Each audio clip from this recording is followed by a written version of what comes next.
بسم الله الرحمن الرحیم. نن زمونږ د ارشاد الصرف 58 نمبر درس دی. په نن درس کې به مونږ ان شاء الله اسم تفضیل مذکر د اسم تفضیل چې کوم د مذکر صيغې دی هغه به وایو. ثلاثي مجرد صحیح اسباب فعل يفعل باب نه به وایو. اسم تفضیل څه ته وایي؟ د یو کس نه د بل کس زیات کار کول. یو کس لږ مدد کوي او بل کس د په مقابله کې زیات مدد کوي. یو کس وهل کوي خو بل کس د دنه زیات وهل کوي. یو کس اوریدل کوي خو بل کس ډیر زیات اوریدل کوي د دې کس نه. یو کس مدد کوي خو بل کس د دنه زیات مدد کوي. ٹھیک شو؟ نو مدد کول والا ته ناصر وای. ناصر معنا ده مدد کول والا. انصر معنا ده زیات مدد کول والا. انصر معنا ده زیات مدد کول والا. دا ناصر اسم فاعل دی. اسم فاعل د معنا ده مدد کول والا. مدد کول والا. او انصر دا اسم تفضیل دی. دا د ناصر په شانتي مدد کول والا دی خو زیات مدد کول والا. د بل کس نه زیات مدد کول والا. د بل په مقابله کې زیات مدد کول والا. نو د انصر معنا ده زیات مدد کول والا. زیات مدد کول والا. ناصر معنا ده ساده مدد کول والا. انصر معنا ده زیات مدد کول والا. ګورئ زید ناصر. زید مدد کول والا دی. زید ناصر. زید مدد کون کې دی. زید مدد کون کې دی. زه اوس وایم زید د حامد نه زیات مدد کوي. زید هم مدد کوي حامد هم مدد کوي خو زید زیات مدد کوي حامد کم مدد کوي. نو بیا به مونږ ناصر نه وایو. بیا به مونږ وایو زید انصر من حامد. زید انصر من حامد. زید د حامد نه زیات مدد کوونکی دی. زید د حامد نه زیات مدد کوونکی دی. انصر معنا ده زیات مدد کوونکی. ناصر معنا ده مدد کوونکی. انصر معنا ده زیات مدد کوونکی. ناصر مدد کوونکی. دا صيغه اسم فاعل ده. د اسم فاعل صيغه ده. او انصر دا صيغه اسم تفضیل ده. زیات مدد کوونکی. نو زید د حامد نه زیات مدد کوونکی دی.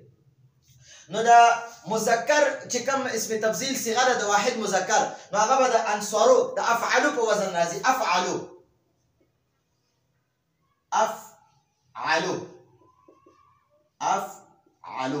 افعلو لکه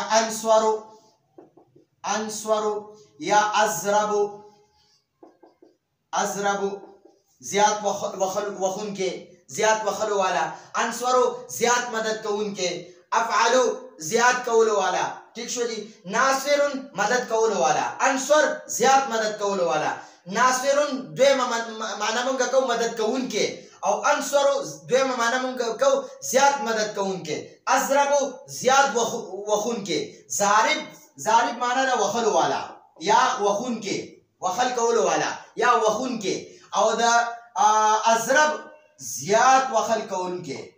ازربو زیات وخل کول کې یا زیات وخلو والا. نو د ازربو په وزن چې د افعلو په وزن چې کومه صيغه وي هغه به اسم تفضیل وي. ٹھیک شو؟ د زیاتوالي معنی پکې وي. نو صيغه واحد مذکر اسم تفضیل. صيغه واحد مذکر اسم تفضیل ازربو معنی زیات وخلو والا یو سړی. زیات وهونکې یو سړی. زیات وهونکې یو سړی. زیات وخلو والا یو سړی. ازربو زیات وهونکې یو سړی. صيغه تسنیه مذکر اسم تفضیل ازربانی. د ازربونه چې مونږه ازربو معنا ده یو وخونکې. اوس د دې ازربونه زه تسنیه جوړوم نو دا باج باندې چې کوم پیش دی دا به زبر کې او اني ورسره ولګوه. ازربانی معنا ده دوه زیات وهونکې. دوه زیات وهلو والا دوه سړي. زیات وهلو والا دوه سړي. د دې زه جمع جوړوم. ازربو دغه زه جمع جوړوم. اخره کې ورسره و ساکن او نون زبر نه ولګوه. ازربونه معنا ده زیات وهلو والا ډیر سړي. زیات وهونکي ډیر سړي. او د بل جمع راځي ازاربو زیات وخلو والا ډیر سړي. او د صيغه مصغر چې صيغه واحد مصغر اسم تفضیل د راځي ازيربو. حمزه باندې بس زمو لګي او ازيربو ازیرب معنا زیات وخلو والا یو سړی. نو اضرب اضربان اضربون ازارب ازیرب، اضرب اضربان اضربون ازارب ازیرب. ٹھیک شو دي. نو اضرب معنا زیات وخون کې یو سړی، اضربان زیات وخلو والا دو سړي، اضربون دا صيغه جمع مذکر سالم ده، صيغه جمع مذکر سالم اسم تفضیل. اضربون زیات وخلو والا ډیر سړي، او صيغه جمع مذکر مکسر اسم تفضیل ازارب دا جمع مکسر ده. جمع سالم او جمع مکسر باندې مونږه د نحوی په علم النحو په کم کورس هم کړی دی، په هغه کې مونږ ډیر تفصیلی بحث کړی دی. نو البته کې تاسو کته شئ اضربون صيغه جمع سالم اسم تفضیل له اضربون زیات وخلو والا ډیر سړي، او ازارب مانم د زیات وخلو والا ډیر سړي، خو اضربون جمع مذکر سالم ده او ازارب جمع مذکر مکسر ده، او ازیرب واحد مذکر مصغر اسم تفضیل ده. لکشان زیات وخلو والا ډیر سړي، لکشان زیات. اضرب معنا زیات وخلو والا یو سړي، ازیرب معنا لکشان زیات وخلو والا یو سړی. ٹھیک شو جی. نو دا زموږ سره د اسم تفضیل مذکر ثلاثي مجرد صحیح اسباب فعل يفعل د اسم تفضیل مذکر باسو. دینه پس په ان شاء الله مونږ د اسم تفضیل مؤنث باس کو. دغه ګوري د اسم تفضیل مذکر لپاره زید د حامد نه، زید مذکر د حامد مذکر دی، نو د زید زیات مدد کوون کړي، نو د لپاره انصار راغی، انصار.